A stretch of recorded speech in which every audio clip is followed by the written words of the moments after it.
Hello，北京青年报的朋友们，大家好，我是刘宇宁，欢迎各位。信心是会有一点的，因为首先我很喜欢这个东西，喜欢它呢，我就喜欢研究，然后呢去看别人的东西，然后再看自己的东西去琢磨，反正就是我觉得我会在研究演戏这件事上获得了乐趣。有的时候跟别人分享，或者别人跟我分享的时候，我瞬间就比如像比我稍微成熟一些的演员，或者是我的这些同龄的演员，他们在聊的一些东西，我能瞬间理解，然后瞬间他说的是对的。就是在这个过程当中，演戏这件事会让我获得快乐。就比如像有的时候，我的朋友会给我发一些卡段给我，有的时候宁哥，你这段演得真好啊，这个节奏很好啊，这哭戏不错呀。就是我看到之后，我可能作为一个观众来看的话，我就觉得这段是演得还行。对，因为其实我相对对自己是苛刻的一个人，就是我不会让自己觉得自己很不错的一个状态，但是我同时在看近期的2部戏的时候，有一些表演啊，有一些桥段，我觉得演得还挺好的，对，就会给自己一些自信嘛。有一句话是这样的啊，就是你想一想，这个我们电视剧这个行业已经多少年了，几十年了。其实所有古装剧里的，现在我们看到的所有的桥段也好，剧情也好，人物关系也好，就是这些东西。但怎么把这些碎片组合成一个大的故事，这是一个剧本和一个影视剧巧妙的地方。那这一次的《书剑一梦》呢，把一些好玩的桥段，组成了一个故事。然后，但是呢，你看完一个看似表面很荒唐，或者有可能这个荒唐是打引号的啊，但其实它内里藏着很多，所以，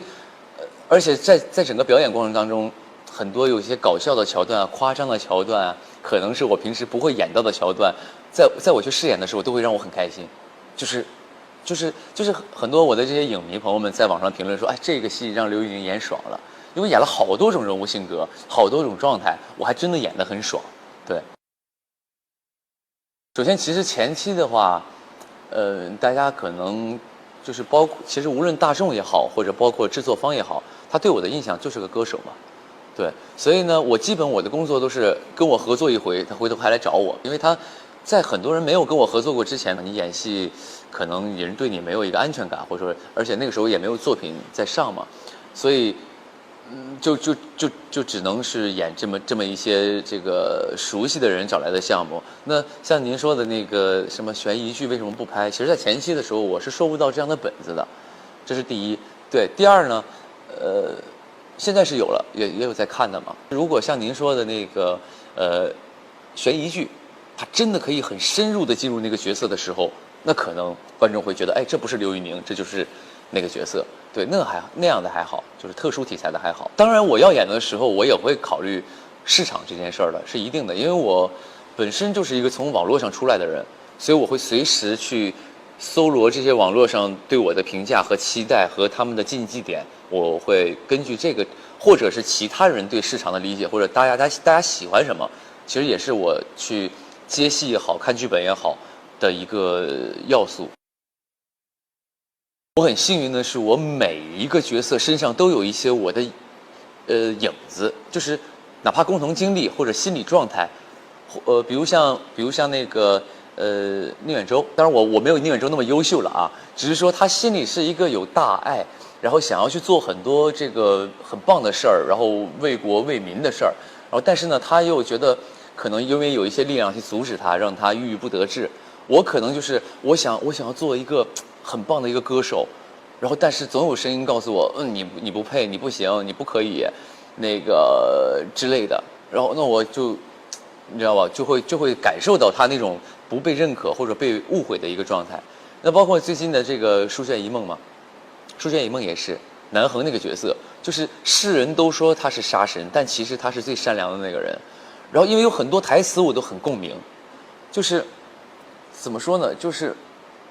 他的意思就是我不想去跟更多人解释。如果你能看懂我，那你就能知道真正的我，认识真正的我。如果你看不懂我，也不重要，那是你的选择。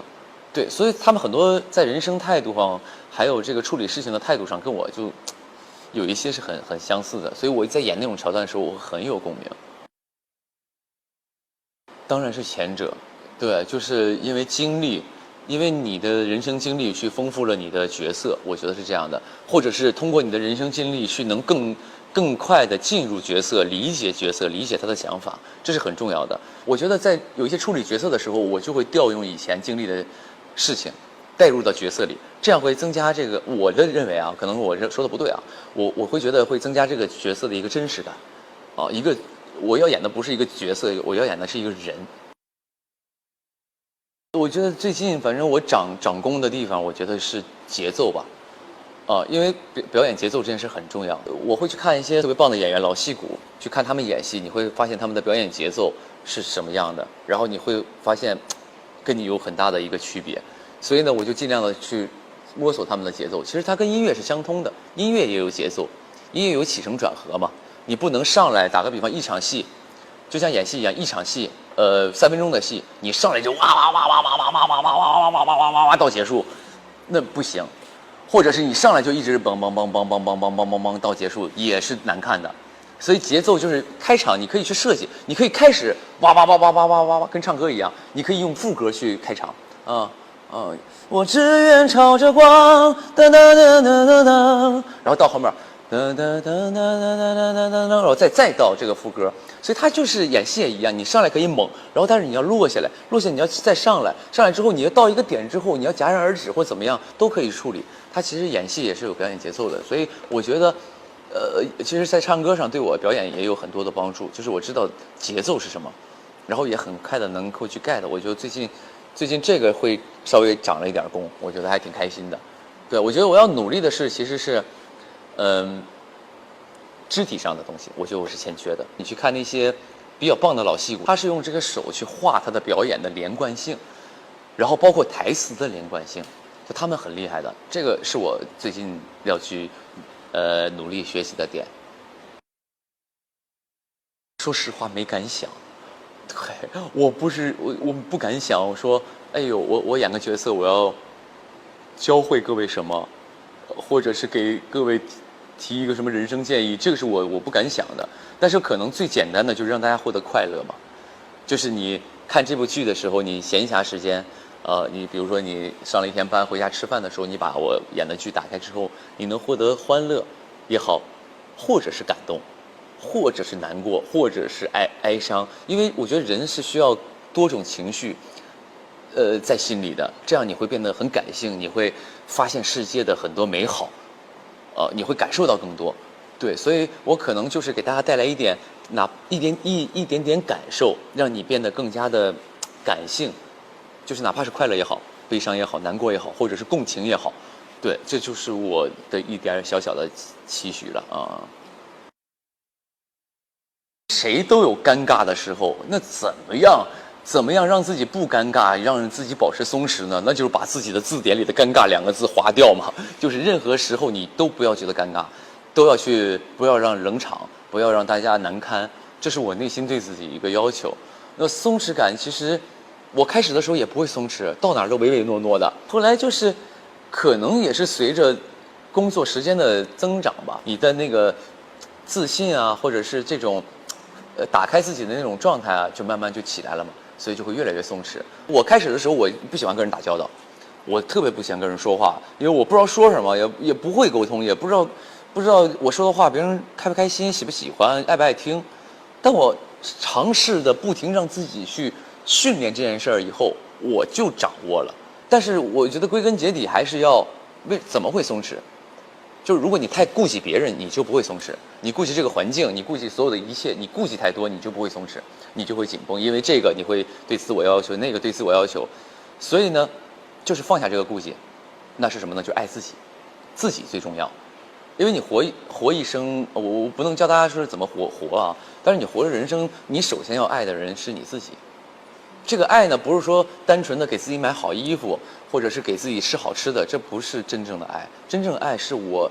想做什么我就做什么，尽量做到嘛。对，所以就是爱自己，你自己觉得舒服，自己觉得自己最重要的，自己的想法最重要，那就是应该这样做的。其实我不是社牛，我真的不太喜欢主动跟人说话。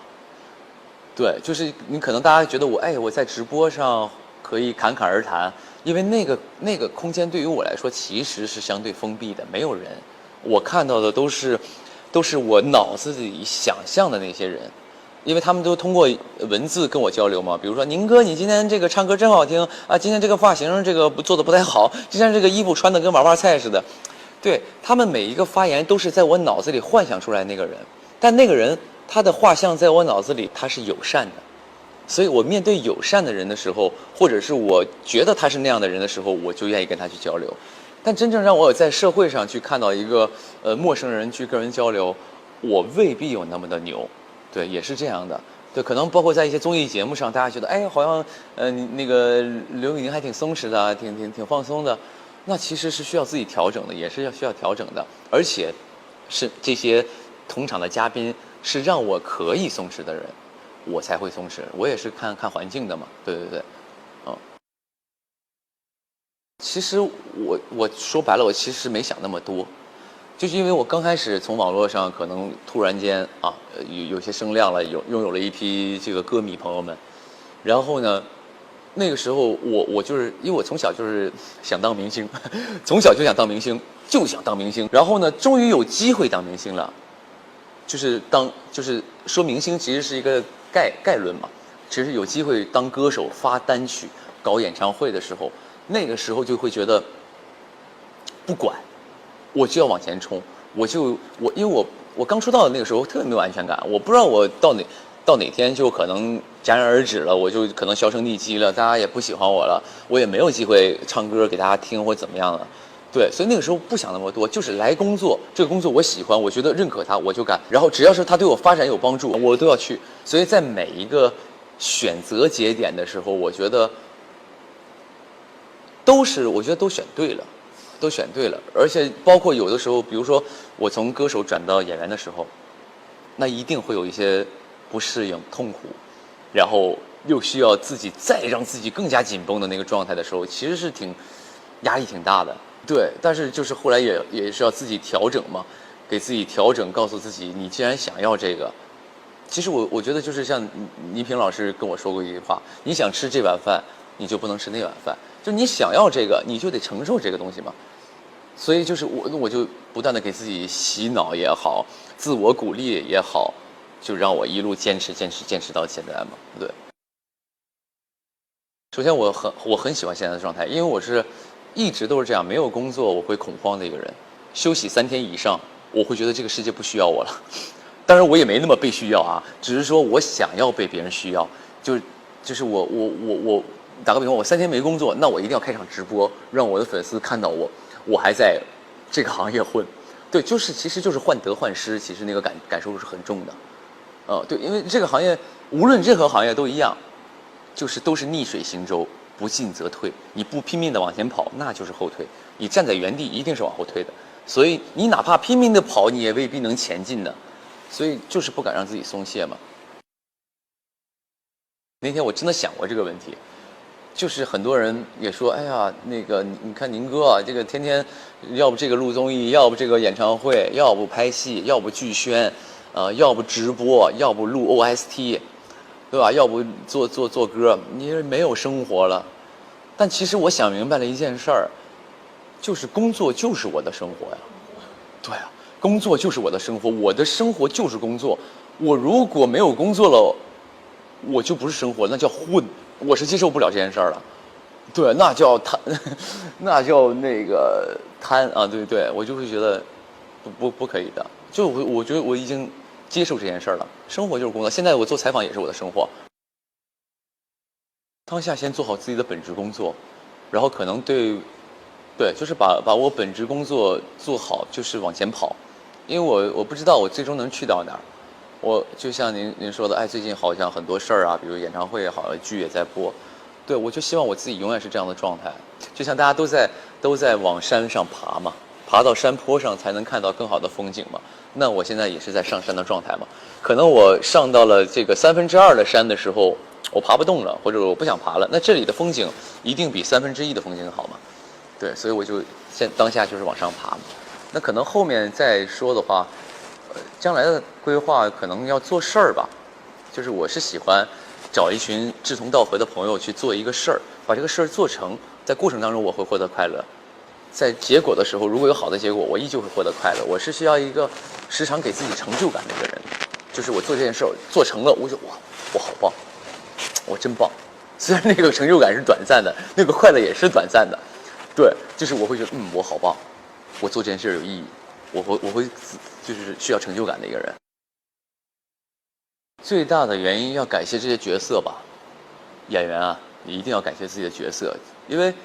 我觉得啊，因为很多因为角色写得太好了，因为你饰演的角色大家带入了，大家认为你就像那个角色，对角色的喜爱加入到你演员本身了。我觉得是这样的，对，所以很多朋友可能看了我，最近演的一些戏，可能那些角色身上的魅力，他们觉得这角色很棒，啊，他是刘宇宁演的，他可能把一部分的喜爱加注到刘宇宁身上，或者对他的看法有所改观。炎热的夏天，给自己再来一瓶，不是再来一瓶，我的意思是再接再厉嘛，就是再接再厉讲，就是我觉得还是不够努力嘛，再继续努力嘛，让自己再火热一点，再热情一点，在炎热的夏天更加的炙热啊！我反正演唱会对于歌手来说是，首先是第一必须做的事儿嘛，然后也是自己会觉得爽的一件事儿，就是开演唱会一定很爽。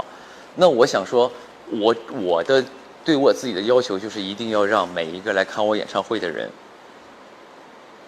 觉得这个钱没白花。因为大家真的是花了真金白银来看你演唱会的，你一定要卖力气，而且给他们好的舞台、好的视效、好的音箱设备、好的感受，让他来这一回不能说这个此生难忘吧，但是也起码觉得很开心，氛围让自己很放松、很释放，然后回去之后也会有一些回味，这就是我对这个演唱会的一个要求和想要达成的一件事儿。